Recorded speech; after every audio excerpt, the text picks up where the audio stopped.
I don't think that people truly understand how insane Ars Nouveau actually is. And to demonstrate that, let me show you two setups. On the left we have 4 max upgraded ultimate mechanism smelting factories, and on the right we have my new Ars Nouveau auto smelter that I show you how to make in this episode, requiring just a tier 2 spellbook. I've put a barrel full of cobblestone in both, and let's see which one finishes first.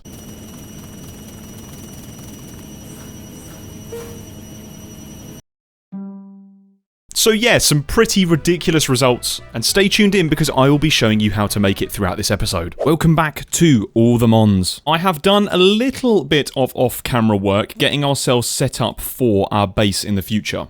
I will show this off briefly. What are you? Oh my goodness, what the heck is that? Do I have any balls? I think I do. What is this? I do remember this. What was his name? Tropius. What a cool looking mon. I'm realising we probably don't have anything to actually fight it apart from our Cyclozar, so maybe we'll bring out him for a sec. Gotta be somewhat quick with this. Let's swap out Paris and find our mans again. You're joking. I think he's despawned. I don't see him on the map anywhere. This is... Oh, you're joking. That's really sad. I don't know how rare he was, but I've never seen him before, so that is really cool. And obviously we live next to the jungle, so I'm pretty certain I'd see a lot of the rarer mobs here. Anyway, I'll briefly show the schematic that I'm working with. I made this in creative mode, and it's a little bit strange how it's rendering with the shaders. I'll turn them off for a second, and it's a weird, nice kind of mossy tower. You'll see I've not used too much wood because I keep on having accidents with the blaze spawner, as you can see here. A little bit messy. So I've tried to use only a little bit of wood for more of the accent details over here. I was inspired a little bit by a Pinterest post that you'll be seeing on your screen right now. But I don't know whether I want to be living out in the jungle, so I'm not entirely sure whether we'll build this episode. For now, this is all in the pipeworks, and we need to get the materials off camera. So the question is, what are we going to be working on in this episode? One of the first things we're going to be doing is, well, actually 2 things, really. Number 1 is I found out from you guys that if I place down a redstone block underneath my pasture block, I will stop getting egg spawns, which will be really handy because we seem to get too many of these eggs. I'll just move that hopper over here. And secondly, we're going to be wanting to replace some of the blocks nearby with coarse dirt and gravel, because apparently that allows the Famfi to actually get archaeology loot. So I'm going to try that out. We'll do like a little spread of a pattern around here. And I'm hoping that should mean that we get some archaeology loot, so we'll find out very shortly. The next thing I want to do is get ourselves some resources and materials. We are running quite low on both diamonds, redstone, and some of our metal materials like iron and gold. It might look like we have a lot, but we're going to be using quite a lot of this later. So right now we need to be upgrading all of this. And last episode I briefly showed off this rune setup, allowing us to do a semi-automatic crushing and smelting setup. But I think we can one-up ourselves in this episode. Eventually, we will be getting into AE auto-crafting, but for now, I want to show off a little setup that I've been working on in creative mode to actually get ourselves a really quick and a really fast way to process all of our ores insanely quickly. I'm currently gathering all the materials we're going to need for this, and one of the materials is brass. Specifically, we want to be making ourselves a brass funnel. Now, brass we can get by crushing up the copper and zinc to get brass dust, and that's quite good. However, we can also use the create mixing recipe here. Now, that would be pretty advanced because we need to get a blaze burner, we need to get a mechanical mixer, speed it up to the right rotation. But we're also using Ars here, and there's a little glyph from Ars Technica that can help us out. If I grab this glyph here called Fuse, I don't know whether we've got all the resources for it. I think we do. We'll find out very shortly. Rate the glyph of Fuse. And if I grab myself 16 of each material over here and craft a spell, which will just be touch, fuse, which allows Ars Nouveau to do create mixing, and you'll see it says here, if I use smelt for heated mixing, we can actually make ourselves the brass. And so what I'll do is increase the area of effect, which will affect the amount of items processed, and then stick smelt right at the end. And hopefully, if I create that spell and throw both of my ingots down, right click,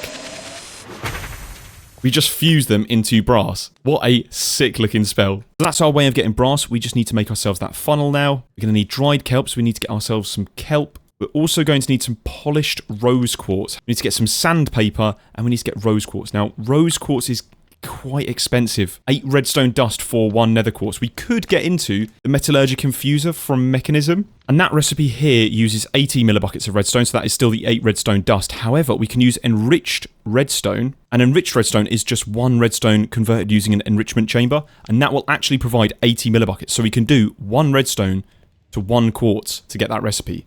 So as much as I'm trying to avoid most of the power mods, I think we're going to have to probably bite the bullet and just get started with Mechanism. One of the items that we're going to need is steel, and actually I think we can use our fuse recipe again using coal and iron. So this might actually be the easiest way to make steel as well. How do we get coal dust? Even better, we can crush blocks of coal to get coal dust. And so it was a quick trip back to the mines to go and grab myself some more coal. Check out this thermal cave. It's right underneath our base, surprisingly. Our base is literally just over here, and we are here. Gonna have to light this cave up, but look how cool this is. Also, shout out to our projectile mage light. Look at how quickly we can just light up a cave like this. Ooh, we've also walked into a spawner over here. Oh, I've got to be a bit careful. Attacked by everything right now. Oh my goodness. Check that out. We've got ourselves a zombie spawner. Now, luckily, last episode we also got the extract break.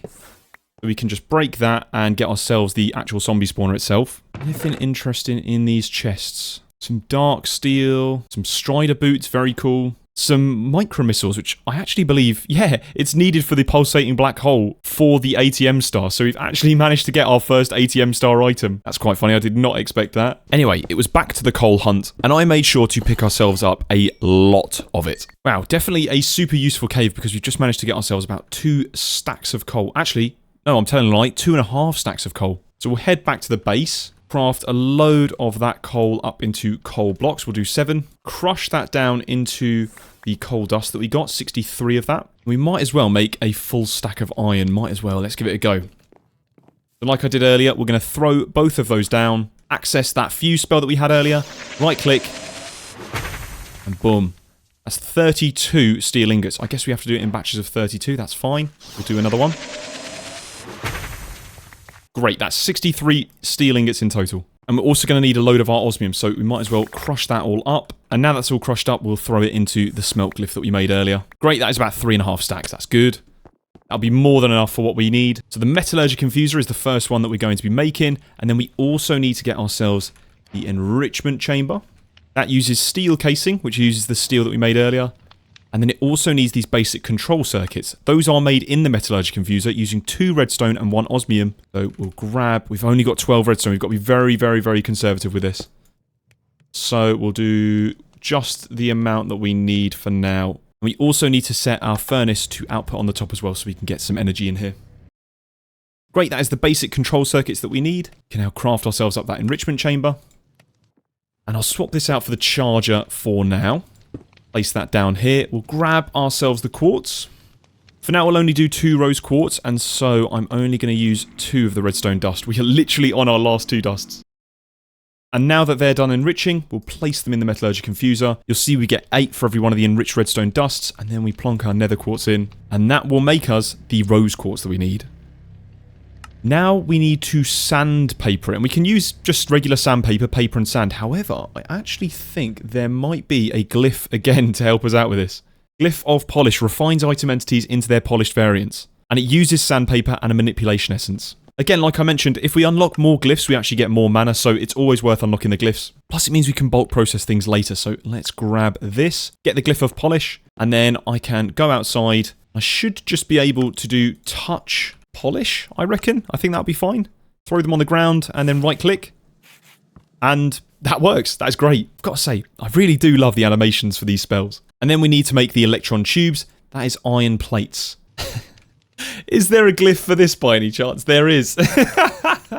Oh, we definitely have to do it. Andesite alloy is made with iron nuggets and andesite, so we've got a bit of that. Let's get the shafts that we need, and then lastly, we need the andesite casing. So we'll grab a stripped log, and then our last andesite alloy, plonk both of those down to get the casing, and then the mechanical press. I'm going to place that back in, unlock the press glyph, and then right-click. We'll go back outside and use touch press, and if I throw both of those ingots down, yeah, there we go.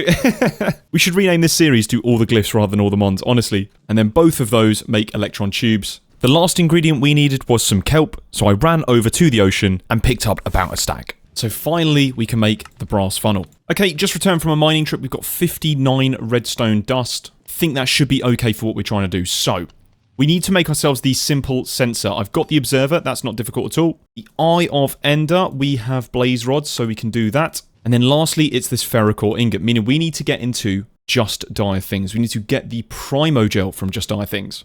Grab a couple of sugar, and that should be enough to make the Primogel. We're also going to need some iron blocks. I'm going to grab, let's say 4 for now. And if I place down my Primogel goo, we're going to see that it needs some items to actually reinvigorate this gel. So that means it needs either sugar or I believe it's rotten flesh. Yeah, rotten flesh. And we've got 28 rotten flesh, so I'm going to use that one instead. I'm going to right click here, and then we're going to be placing blocks of iron on all sides of this. And you'll see the goo will then spread into those blocks. Whilst that's all going on, I'm going to make myself a new tool. I want to get myself the osmium paxel, because my sword just ran out of durability and I think my pickaxe is a bit bad. That's a really simple recipe. It's just an axe, pickaxe and osmium shovel.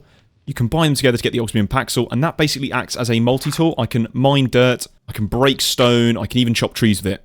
And it has over 2,000 durability, so that is ridiculously good. I'm going to throw away our current tools as well, because that replaces everything. Eventually, I'd like to get into something like the refined obsidian one, because ATM has actually changed the harvest level needed for osmium. In AllTheMons, you need to actually be at diamond tier to mine osmium ore. So the osmium paxel can't actually mine osmium ore. It's really strange. But you'll see our Primogel has now infected all of these blocks. It's getting close to the end. And once that's done, we'll now get all of the raw ferrocore ore. I can then mine all of that up to get raw ferrocore, and then we can just whack it in our smelting setup. However, obviously we're using the glyphs, which makes that just a little bit quicker. So there we go, 13 ferrocore ingots. So now we can craft up that simple sensor. And the last thing that we're going to need is a cog block. Really simple recipe, just requiring 8 copper and 1 redstone block, and that gets us 6. And so the question is, what is this contraption that I'm going to be building? Well, we might as well move it over to our planarium, because that's where all of our source is. And I'll just move it over in this corner over here. And let's see. First of all, I want to place a simple sensor facing here. And what this is going to do is going to be targeting our items here. And I'll set this onto speed 1. So just as an example, if I place a cog block to the side and throw an item on top, you'll see it lights up. And when I take the item away, it stops. And what we're going to be doing with that is placing down a barrel just over here with our brass funnel pointing down. Now, right now, that's pointing the wrong direction, so we need to get ourselves a wrench to switch the direction. I think most wrenches will do, but eventually we're going to be using the mechanism configurator for this one. That's just steel, osmium, and 2 iron, so I'll grab one of these. So I'm going to right-click this brass funnel, so any item that comes down will instantly be dropped onto this sensor. And the neat part about the brass funnel is that if I put 3 stacks of cobblestone in here, it won't actually drop the other stacks until this item here has been picked up. So if I take that one, it then drops the other one, and it drops the other one like that. And so this will be the input for our system. On top of that barrel, I'm going to be placing a golden barrel, or just any barrel with a lot of storage. Eventually, we're going to swap this out with a pattern provider or an ME interface when we get into applied energistics fully.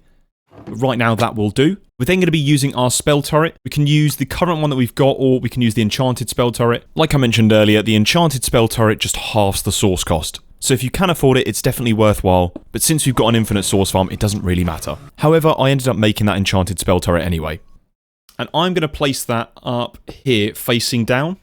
So now let's sort out our spell. I'm going to clear this one over here. We're going to use the spell Touch, and in this case, we're going to be using Crush, but we can use Smelt or any other kind of glyph. Sensitive, to make sure that it's targeting just the items, and then AOE, which will expand the radius of this, but it will also just process more items at once. If you're going to be setting up multiple machines, or if you're going to have any item entities lying about, I would actually recommend using the Pierce glyph instead of AOE. I do cover this a little bit later, but I thought I'd mention it now just in case you're following along. And then lastly, we want to swap that last spell up with an item pickup glyph, and we'll press create on that one. I'll then right click the spell turret to set the spell. And here's where things get interesting. We want to take the signal from this simple sensor and make it so that it sets off this enchanted spell turret. The way that we're going to do that is by using a redstone torch here, a timer pointing directly upwards like this, set to pause while redstone is active, and setting the delay to 10. Once that's then done, we're going to be placing a cog block on top like so, and that is this system completely finished. Now, we do need to change one thing, and that is the item amount on this brass funnel. First of all, we need to see how many items we're going to be processing right now with the current spell. So if I throw in the stack of cobblestone right now, it will then get processed. We're currently doing 28 at a time. Now, that's a bit of an awkward number, so I've got an idea on how we can actually add one more glyph into our spell. If you look at our spell, we're currently using that touch glyph at the start. However, if I look into the Enchanter's Gauntlet, it mentions here that gauntlets will always start with a touch spell, meaning that we can actually remove this touch spell, press create, middle click over the item pickup, and press AOE, and craft ourselves one of these Enchanter's Gauntlets. Now, to be warned, they are incredibly expensive, requiring 2 gold blocks, 2 source gem blocks, and a diamond, and I think that is the last of our diamonds as well. So we're really putting in everything just to make this. And so we'll place down the 2 blocks of gold, the diamond, the source gem blocks here, and then right click with leather here, and that will craft the Enchanter's Gauntlet. If I go back to my scribes table, I can actually right click to place the scribes table here, and then with our spell here without the touch, I can then shift right click and it will set that spell, adding a touch glyph at the start of that spell. So we basically just got an extra spell slot for free. So if I go back into my gym jar and then right click the spell onto my enchanted spell turret, we now have AOE times 7. So let's try that again. I believe we should get 32 processed items. Fantastic. Right, there we go. 32 gravel came out of that. So if I go to my brass funnel, I can set up to 32 items. So let's say I put a full stack and 40 in there. Only 32 items will be pulled out. They will be processed, and now all of that has turned into gravel. We'll do the exact same here. So 32 items get pulled out, then it gets recycled in. We've now got a bunch of sand. And then lastly, we could do the exact same to process all of that into silicon. Definitely go through the crush recipes here because you might find some really interesting ones. One of the things that we can do is grab all of our raw ores here and then literally just throw them all inside our input barrel here, and that will process every single one of our ores into dust. This is incredible, and the only cost for this machine is source. And again, we just need to re-enable this farm here and throw a bunch of our mendosteins to regenerate all the source that uses.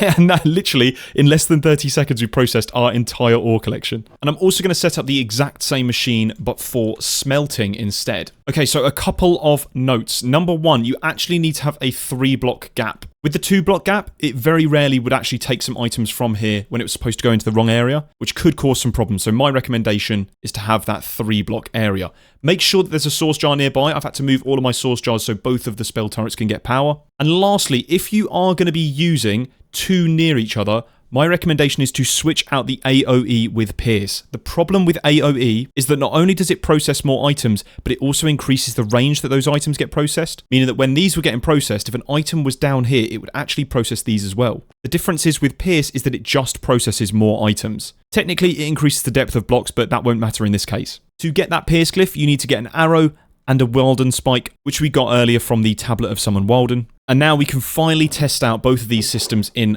action. Let's grab all of the dust that we got smelted up, plop that in the input chest for this one, and that will do its thing. And then we can also put some gravel in this one to get that processing. And you'll see here we can process both items at the same time. There's no problems. There's no mixing of chests or anything like that. And this is processing rapidly. We've just got all of our ores processed that quickly. So who needs mechanism machines and ore processing when you've just got some Ars Nouveau turrets going absolutely rapid fire? Let's check up on our archaeology farm to make sure that's working. And yes, oh my goodness, it definitely is. We're getting an absolute ton of these TRs. That is incredible. Let's pop those in the TR case. Our TM pouch is looking pretty stacked at the moment. I want to see if we've got false swipe. No, we haven't. But we have got a load of psychic moves, which is nice. Especially if we wanted to go for that mage build that we were talking about last episode. And more importantly, we've also got some fossils here. Now, I am not too familiar with any of these fossils. What on earth is this? These guys look proper cool, although I think they're a little bit glitched. And then lastly, this plume fossil, we can get Archon. Ooh. I don't know any of those Pokemon, but we will definitely keep our eyes out for them. Maybe sometime soon we can actually go and revive those fossil Pokemon. Ooh, I've just seen something on the map, though. I've just seen a Pikachu on the map. Over here. In fact, I think there's 2. I'm not entirely sure. I definitely want to get a Pikachu. I don't know how rare they are. Yeah, there are. There's 2. I don't want to risk it like last time where I end up walking away and they end up despawning. So I'll just go for them whilst I'm here. Hopefully we can do well. I'm going to whack them with a rock throw, I think. Right, that's Pikachu down to 29 health. Hopefully we can now just ball him. Also got this one over here. Let's try and get both. Yes, right. First one caught. And that might be 2 Pikachus in a row. Lucky catch as well. Boom. Perfect. 2 Pikachus. I don't know how rare they are. I haven't actually crafted the thing to see how rare they are. In fact, maybe we should do that. So in the Gotta Find Them All questline, you can see the Pokenav and the poker finder. Plus, also, we haven't actually got the Pokedex yet. So let's get all of those. The Pokedex is really simple. That will actually allow us to see every single one of the Pokemon that we have encountered/caught. So that's very useful. I like that. The second one that I want to craft is the Poke Finder. That requires an electrolyzer, which is just a little bit of redstone, some gold and some iron, and then the Poke Finder. This one is really interesting. If I hold this in my hand, you'll see I can see every single Pokemon around me in the bottom right of my screen as a little mini-map. I could technically also put this in my offhand and it will switch positions. Now, if I wanted to, I can actually search for specific species. So let's say I really want a Zigzagoon. It will now only show me and filter all of those Zigzagoons on my map.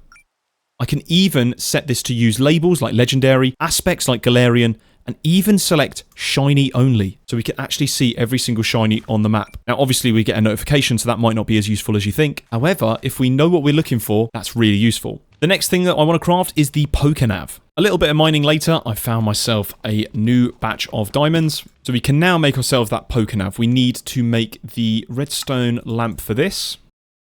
That upgrade is really simple. Then the electrolyzer that we made earlier. And then lastly, all of that combining into a Pokenav. Now, in my opinion, the Pokenav is the best item you can get.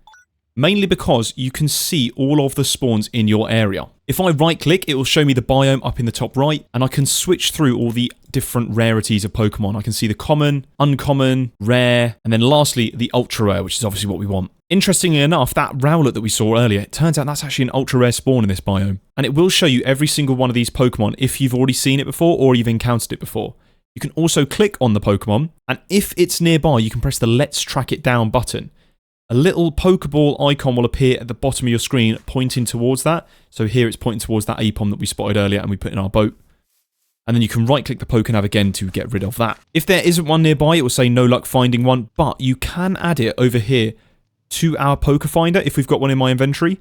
So now if I right-click my Poke Finder, it's added Teddiursa here. So now I can walk around my map and hopefully find Teddiursa. This can be really useful to see what Pokemon are going to be spawning nearby. And if you happen to know the silhouette of a Pokemon, that's even more useful. So for example, I can see that is definitely a Scyther, and it's a 0.13% chance. And speaking of uncommon Pokemon, turns out that Tropius that we saw earlier is only a 0.42%, but it's still only in that uncommon bucket. Lastly, a little note about the Pokedex. Some of the more useful things here though, are if you look in the drops section, you can actually see what different Pokemon drop, as well as their ability, their cry, some of the different animations here that can be quite cool, and then their info entry over here.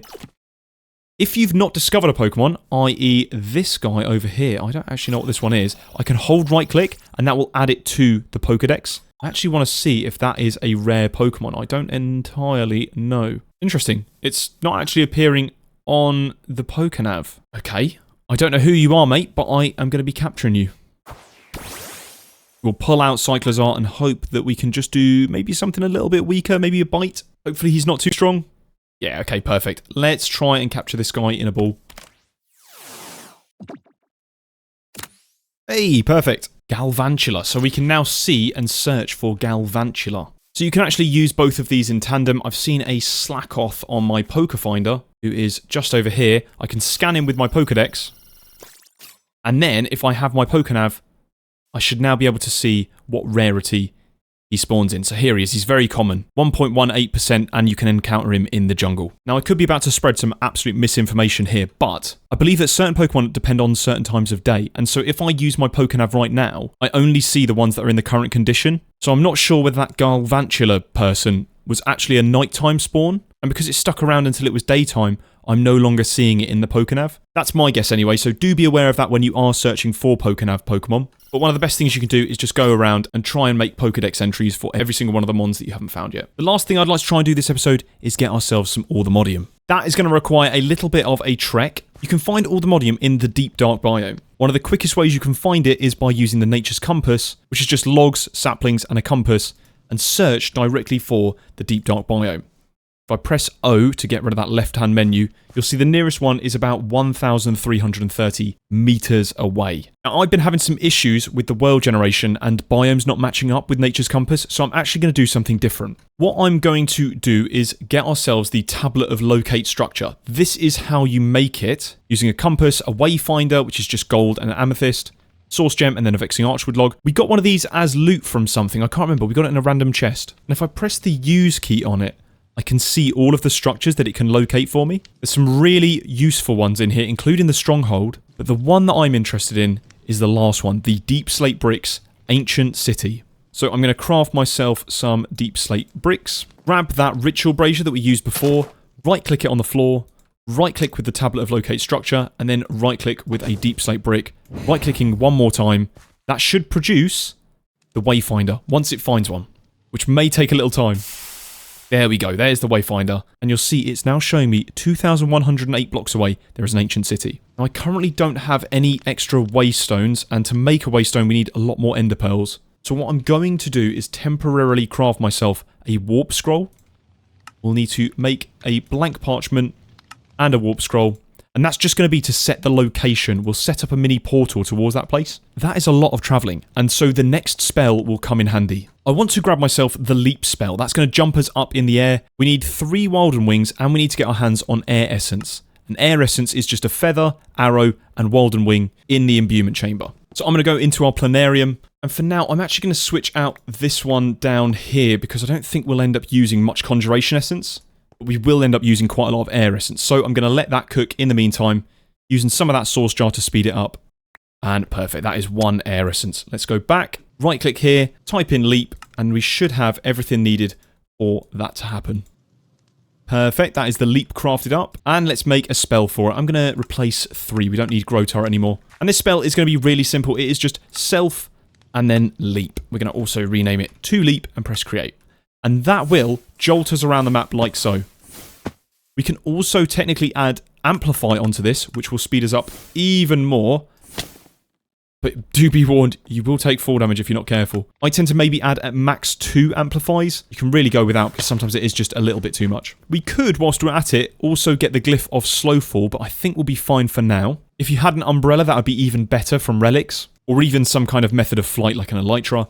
But right now, I think we'll just leap our way over there. It's going to be a bit of a risky adventure, so I'm only going to take the stuff that I'm okay to lose. And we'll also pack some more bread as well. Ooh, interestingly, we have just got ourselves a dome fossil, and I remember this one because we can get a Kabuto from this. I would love that one because I definitely remember this one. I remember Kabutops. Very cool Pokemon. I definitely want that one. So let's leap our way over to that direction. Shouldn't take too long with this ability because we can just fly over quite easily. And in true Jim fashion, it took less than 5 minutes for me to get distracted once again. On the way here, I've also come across some of these guys. I don't know what this guy is. A Deepling, I think. And I believe they've got this little underwater stronghold there. It's a bit difficult to see. But I'm just trying to get out there as soon as possible. I did not expect us to be fighting them today. But luckily, the ancient city was very close by. Okay, well, the bound wayfinder is showing us to be in this area. And I can't lie, it's a little bit poetic that it's right on a volcano. So I guess the best bet that we can do is really just dig down. I'm going to use the small tunnel here. And if I leap towards the ground, hopefully we should take a little bit less fall damage. Yeah, like that. I'm going to make my way all the way down. Ooh, right. Last bit of the tunnel. I wouldn't be surprised. Oh, that there. It is. Right, okay, perfect. Now, this is incredibly difficult. I'm going to shift right click the warp scroll here so we can set the location. And what I'm going to do is quickly run back home, grab ourselves some source stone, and I want to grab myself a full source jar as well. I can actually make a small little portal like so. It can even be smaller than this. It can actually be a 1x2 portal. For now, we'll do it the exact same size as the Nether portal. We will place down our source jar and throw our warp scroll in, and that will allow us to make a warp portal. Now, you do have to do this in the same dimension that your location is in. You can actually do it in a different dimension, but you then need to make the stabilized warp scroll. That's the one that we made last episode to make the planarium. So it does cost a little bit extra, but that will allow you to do across-dimensional teleports. But either way, let's go back into the ancient city. Right, so what we're looking for is AllTheModium. It looks a bit like gold, but it's going to be glowing. We'll have a little look around for it. And we're also looking for some suspicious clay. In fact, there's one right there. Now, luckily, if I switch this to projectile break extract, I should be able to break some of the shriekers. I'm also going to add pickup on the end of this spell. What we can do is actually just shoot both of those and take home the skulk shriekers. I think we're good enough to drop down. Let's have a quick look. Uh-oh. Right, well that's one out of my few chances to avoid the warden. Just enabled shaders to possibly help out. I don't actually think that's going to help out. In fact, I think that's probably made it a little bit worse. Skyman, what the heck are you? Glamora. Okay, cool. Right, let's go and get that clay first, which was over here. Just here. Right, we need to go and grab ourselves a brush. So I'll quickly slash home. The regular Minecraft brush will do. We'll slash back. Now, I've got to be very careful here. I want to break the block underneath just to make sure... Right, there is a block underneath, so that means we are free to brush it. That should give us the AllTheModium template. Perfect. That's the AllTheModium smithing template. We can duplicate that like regular smithing templates, and we can upgrade all of our netherite tools, which we don't currently have, into AllTheModium. All of these tools do not break, and they have a ridiculous amount of damage. 18 damage for that sword. That is definitely worthwhile. I will leap around a little bit and try and get some good angles. Hopefully, we can find some of that AllTheModium. I didn't seem to get very lucky with AllTheModium, but I did end up finding some relics and artifacts chests. Ooh. Night vision goggles, perfect. Right, we definitely need this. That is really good. Let's try and upgrade these a little bit. 3-star, that's pretty good. Let's place them on our head. Yeah, that lights things up so much nicer. Actually see down here. 14 blocks of copper, that's ridiculous. Oh, Golbat's dying. Actually, I think Golbat has a chance to drop Phantom Membrane. Didn't get lucky there. And so I continued my exploration to try and find some AllTheModium. Ooh. There's a chest up there. Let's try and... Oh, that was not clever. Let's try and jump up there and grab this one. And I continued looting all of the chests that I came across to try and get some echo shards for later on. Now, unfortunately, we weren't very lucky, so we might have to come back here later to grab some more. Ooh, what's that? I have no clue what this is.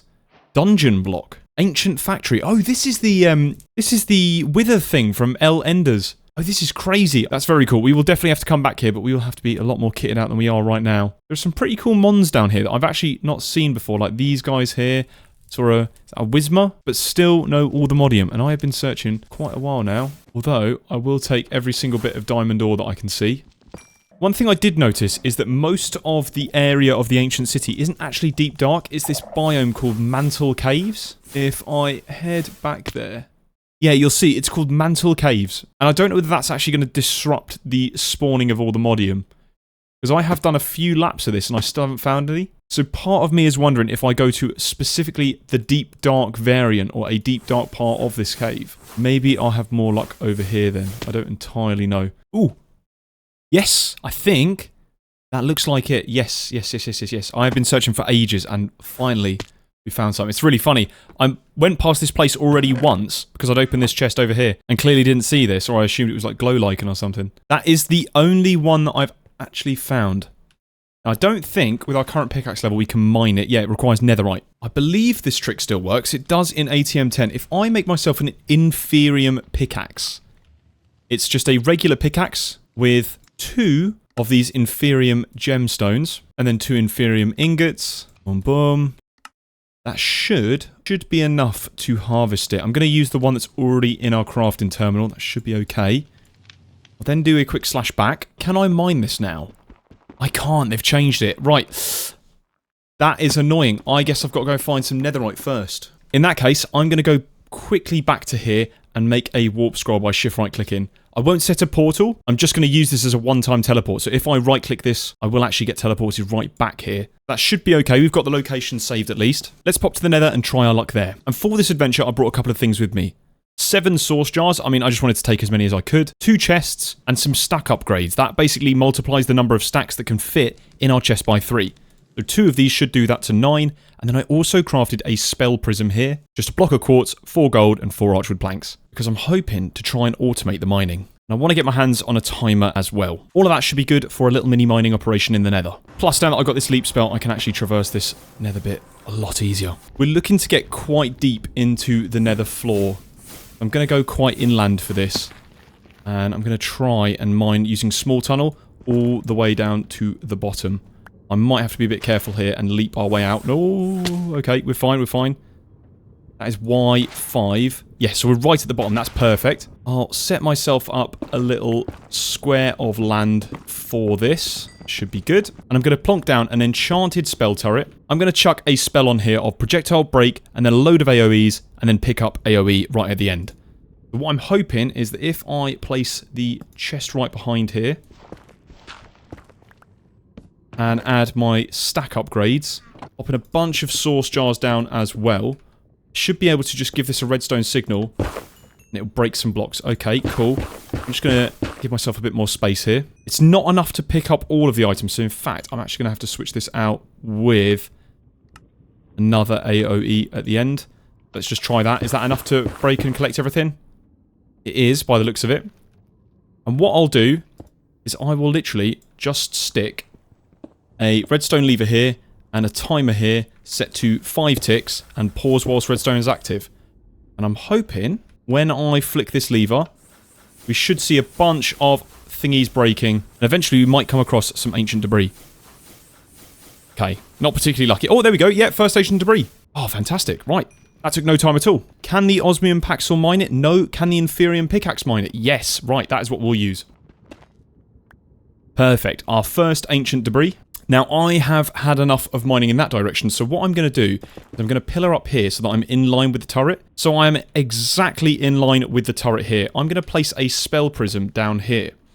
And you'll see it's a little bit faint, but there is a little eye on this side, and on every other side it is flat. And what happens when I activate this is it will actually move the spell projectile in that direction. So if I enable that, you'll see it will start digging off in this way. I'm just going to let that go in the meantime. Hopefully we can find some more ancient debris. And then once I've had enough time digging in that direction, I can then pillar up here and move our spell prism over. Like that. And then just turn it back on again. And that will also switch where it's mining. So we're actually able to dig quite a large little area here, just using that spell prism and relocating the direction of the mining beam. So I let this go for a little bit longer, about 3 more tunnels, and quite deep tunnels to be honest. I haven't got much luck with finding what we need. We still have that one bit. However, I think I've got another solution. I believe, if I'm not mistaken, we have Potion Master in here. Yeah, we do. Right, Netherite Sight is an effect that we can get. And so what we've got to do for that is make ourselves the calcinated Netherite Oresight powder, which comes from this recipe here. Ender powder, glowstone, redstone, a single Netherite scrap, and a pestle. It's easy. And then a mortar, that is also easy. And then we need the Netherite scrap. I'm going to use the crusher that we've got to hopefully double that. Yep, we did. We got 2. And I'm hoping I can just make that single one easily there. There we go. That is the regular Netherite Oresight powder. We have to blast it by the looks of it. Interesting. I'll make a quick blast furnace and pop some tiny coal in there with that. Grab a brewing stand as well as some blaze powder. Crushing that up to get extra. Some glass bottles, and we'll get 3 of them. We'll just use our sink for the water. And looking at the recipe, we need mundane potions. And I'm not entirely sure. It says we can use quite a lot of ingredients for that. One of which being sugar is probably the cheapest for that one. We'll grab a single bit of sugar. And I should be able to plonk down the brewing stand, add my 3 water bottles and blaze powder, sugar, and then my calcinated Netherite Oresight powder. Perfect. That is really good. That will help us find some Netherite scrap. However, I think we can also make that into a charm. Yeah, we can. We just need some blaze powder. Then combining our 3 potions with 6 blaze powder, we were able to make the charm. So if I go back to where I was mining in the nether, should be able to just right-click this charm, and suddenly we get X-ray for ancient debris. There was some right in front of us. That's really useful. Do a small tunnel out to there, and then we can literally just pick up all of this. The good thing is about the charm is that I can just right-click it and have it for as long as I need, and then just disable it when we don't need it. So I can mine in this line here, in this tunnel. We should jump straight into it like this. That is overpowered. That is ridiculous. Now, I'm also going to head to that bastion to hopefully get that smithing template. We found it earlier. Yeah, it's just over here. I'm hoping... Let's see if it's the first chest we get. Let's see. Ah, okay, not lucky. But that is pretty cool. Get some good loot from here. I did some digging in this bastion, and I could not find, for the life of me, a smithing template. I can't lie, I'm not familiar with the actual vanilla mechanic of finding a smithing template. I just assumed that they're in every bastion. But either way, I did not get lucky here, and had to move over to the next bastion. Okay, I've just checked journey map. We are coming across one over here. In fact, is this the treasure bastion?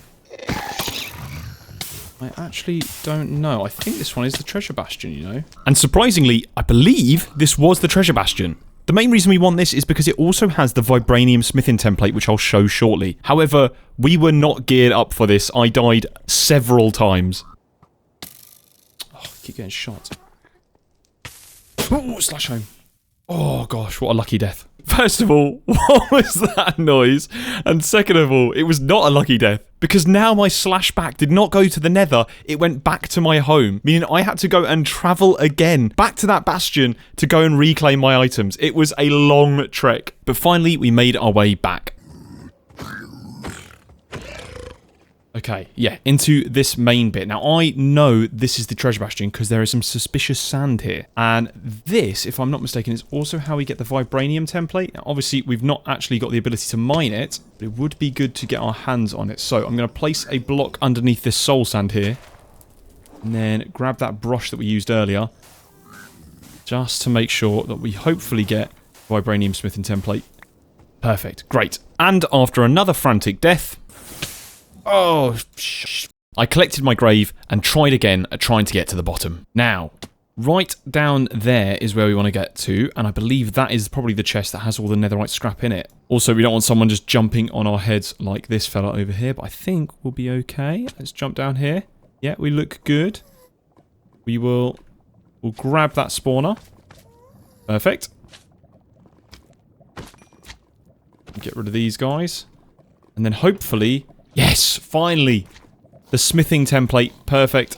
Right, whack all of this in my backpack and grab all of those templates. Stable footing boots, very cool. Box of gold. Netherite ingot, even better. Anything on this side, some diamond armor. Another netherite template.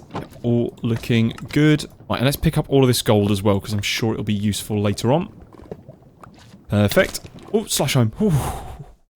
Oh, that was close. Okay, so we should now be able to make the diamond pickaxe that we were trying to make earlier. We have a duplicate smithing template already, so I'm happy to use this one. And we've got a smithing table. Let's plonk that down over here and apply all of those to get the netherite pickaxe. And then at last, where is our warp scroll? Our warp scroll is over here. We can then right-click this to go back to the ancient city. And then... Okay, just the one. I think we'll be okay for now. I'm going to crush this down into 2 AllTheModium dust. And then I believe I can just smelt it up and grab 2 AllTheModium ingots. Now I could go around the ancient city again with an AllTheModium ore site. Exactly the same as what we did with netherite. And to be honest with you, it's not a bad idea. But the most important thing we can make is the teleport pad. That only uses 4 of the nuggets. And what that will do is give us access to the mining dimension. If I place that down wherever, let's put it on top of the smithing template, I can shift right click and we'll be teleported to a completely empty mining dimension. The good thing about this dimension is that AllTheModium also spawns naturally. So I think it's probably worthwhile mining here rather than going through the ancient city, considering I only found that 1 AllTheModium. But this is for another episode, so thank you very much for watching. If you enjoyed the video, please leave a like and subscribe if you're new around here. And I'll see you next time.